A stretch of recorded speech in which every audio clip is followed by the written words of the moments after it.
Kentucky, they love thoroughbreds who know how to run down the stretch and get to the wire first, and certainly they've seen plenty of them here. From Johnny Unitas to Lamar Jackson, today the Louisville Cardinals will try to live up to that legacy.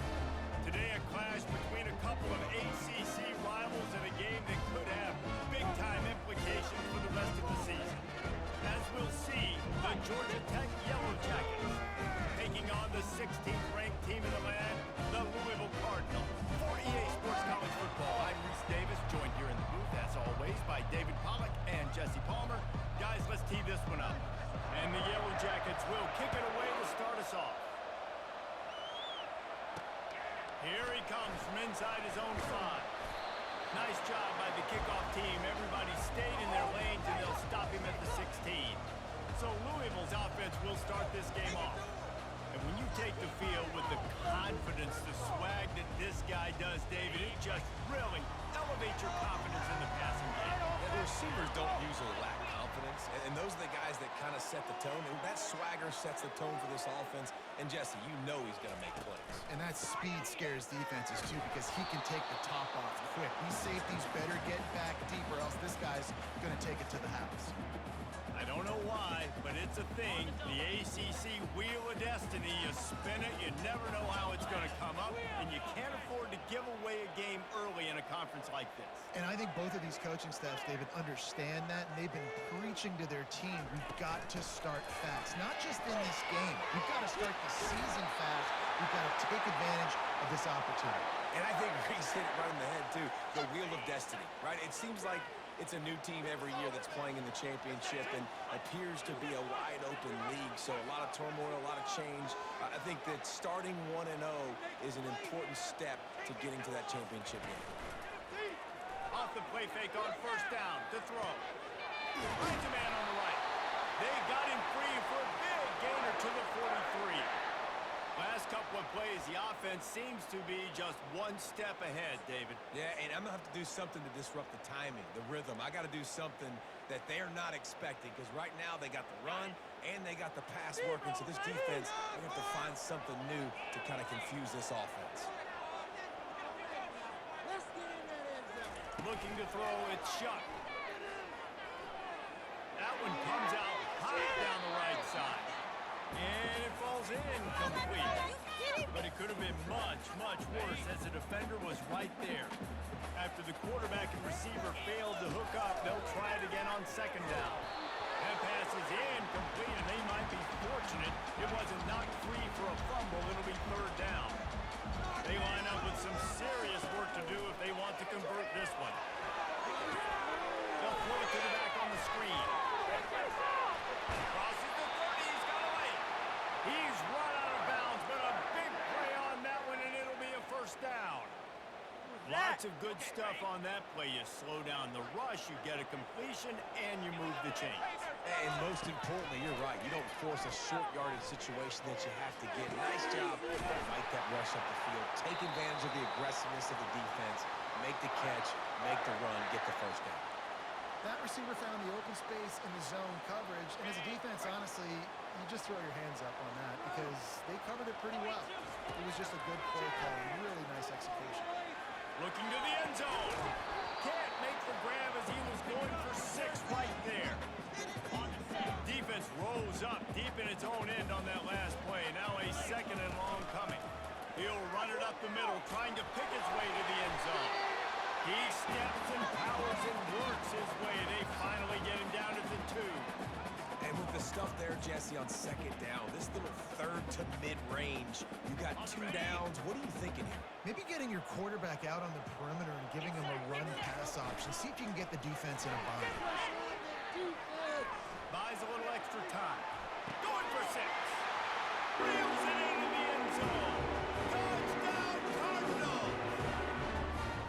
What a nice job by the offense. First drive of the game, they matriculated down the field, put themselves in a goal-to-go situation on third down. It's not going to be easy throwing it, but they win the matchup. Accurate throw, they get paid.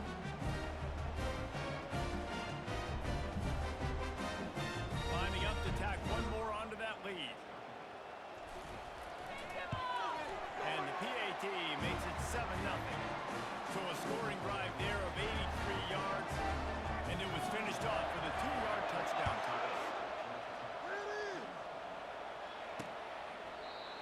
will come out to the 25. No attempt at a return. So Georgia Tech's offense has the ball for the first time. This is just a great matchup to watch on the outside and who can win downfield in the passing game. Man, this reminds me of 1997, Charles Woodson versus David Boston. Two physical athletes that are going to be going toe-to-toe all game long. Yeah, two alphas, two guys that play the positions where you have to have such confidence, cornerback, wide receiver. Let's see this throwdown. The Yellow Jackets are in the hurry-up.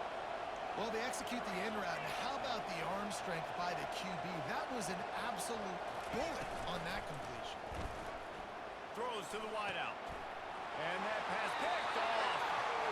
Defensive backs have tough jobs. I mean, you think about whether you play nickel, whether you play dime, whatever it is, you put more DBs in the field. It's more speed.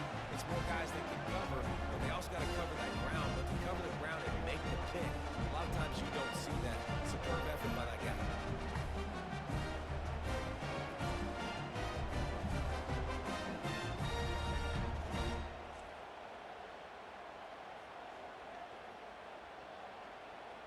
Louisville has it back in the offense, coming out ready to attack.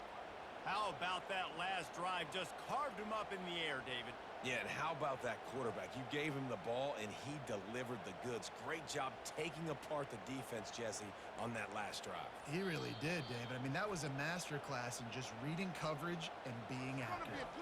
The offense will have to use its first time out of the half.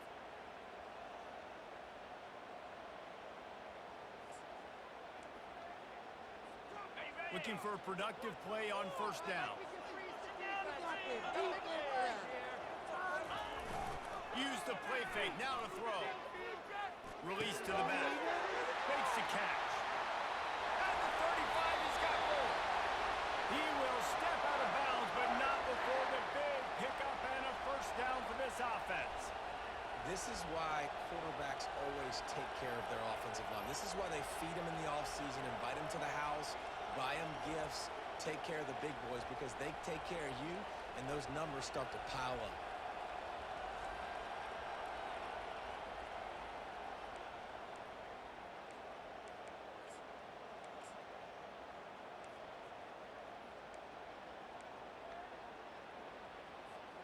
From the 33, it's 1st and 10.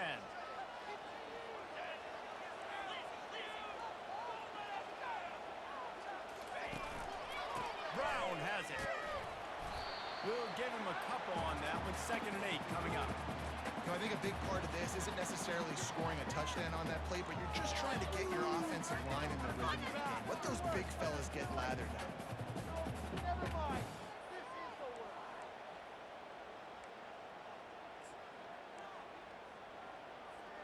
After picking up a couple, it's 2nd and 8. To the air, it's Shuck. How about that play to get a hand in there and force the incompletion? The cornerback wasn't fooled that time. He was squatting on the out route, and because of that, he was able to transition, break on the ball, and knock it away. After the 2nd down misfire, looking at a 3rd and 8. Off the bootleg to buy a little space. And he was drilled just as he released the pass. It's incomplete. And now on 4th down, they'll try a field goal.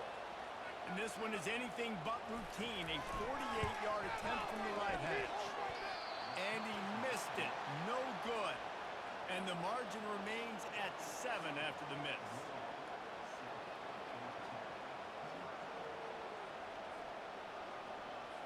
The Georgia Tech offense rolls back onto the field. After that last pick, David, they really need to take care of the ball this time. No doubt. And I want to know what Spurrier said to you on the sideline after a pick. Do that again, and you'll be right here beside me for the rest of the game. You got to go out. You got to call your plays. And I hope this coaching staff isn't going to be afraid to throw it this route. Quarterback wants to throw on 2nd down. They'll run the screen. And he goes out of bounds after a nice pickup on that one. This offense looking at a 3rd down after that last completion. Trying play action. Fires to the tight end. And they reacted well to the completion, but it was too late to keep them from getting the 1st down.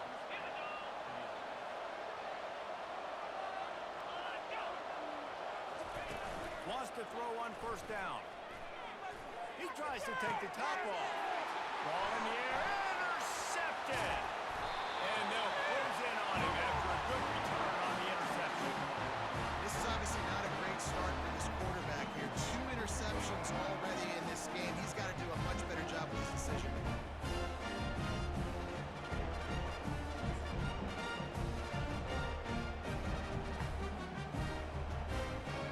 The Louisville offense is headed back out on the field. We talk about settling for points, but sometimes when you have to settle for nothing, David, it can be demoralizing. Yeah, and it can definitely be frustrating. And I think it leads you to say maybe I go for it more. But, Jesse, I think this offense just needs to put another drive together and just finish stronger. Yeah, and be a little bit less predictable, too, especially as they get closer and closer down to the end zone. To throw, it's Shuck. And he'll make the grab along the sideline, but is not able to get to the first down marker. And when you're throwing these out routes, guys, it's location, location, location. As a QB, you've got to put that out in front of your guy so he can make the catch. You put that behind him, that might be getting picked. Nice job there by the QB. And this offense stays aggressive and they pass the football. I think you can always look back and say, 3rd and short, I'd love for you to run it, be the more physical team. But nice job sticking up and bowing their necks for this defense. And there will be no return on this one, and he can't get it out of bounds. The ball will come out to the 20. This should be the last play of the quarter.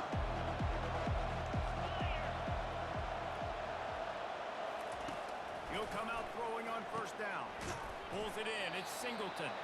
They make the stop, and that'll bring the first quarter to a close. Both teams made no secret they wanted to target their big play receivers, and they've done just that in